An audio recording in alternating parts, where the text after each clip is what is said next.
السلام عليكم. النهارده الجمعة، من فضلكم ادعوا لأخيكم محمد جمعة، شاب مصري عنده 19 سنة، توفى في مدينة سلوك. كل اللي حصل كان طالع من البيت، عربية معدية خبطته، مات في ساعتها. مات في ساعتها قبل ما يعملوا أي حاجة، حتى مات. الله يرحمه يا رب العالمين، إنا لله وإنا إليه راجعون. كان شاب طيب جدا جدا جدا، وانا قابلته مره قبل كده في القطر، لانه ساكن في نفس الولايه بتاعتي في مدينه شيبور، وهو في مدينه سلوق. وكنت مره رايح مدينه سلوق قابلته في القطر. والله العظيم، والله اشهد له بحسن الخلق.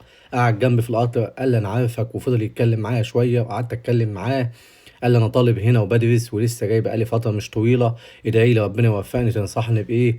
قال لي بصراحه الواحد هنا طول ما هو مركز في مستقبله ومركز مع الدوله هنا ومركز في دراسته، ربنا يوفقه. لقيت حد بيكلمني امبارح بيقول لي يا حليم، فاكر لما كنا راكبين القطر؟ قلت له ايوه، رايحين من كو لمدينه سلوم. قال لي الشاب المصري اللي انت منزله ده هو نفس الشاب اللي كان قاعد معانا في القطر وفضل يتكلم معانا. فوالله العظيم نحتسبه عند الله شهيدا لغربته. اللهم أبدله دارا خيرا من داره، وأهلا خيرا من أهله. اللهم اجعل غربته كفارة لذنوبه.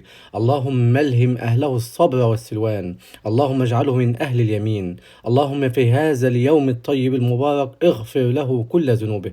اللهم وسع مدخله. اللهم اجعله من أهل اليمين. اللهم اجعله من أهل اليمين. اللهم لقنه الشهادتين عند السؤال. اللهم عند السؤال لقنه الشهادتين أن لا إله إلا الله وأن محمد رسول الله. اللهم اجعله في الفردوس الأعلى. اللهم اسقه من يد النبي شربة هنيئة لا يظمأ بعدها أبدا. اللهم اكتب له الجنة. اللهم ألحقه بالصالحين. إنا لله وإنا إليه راجعون.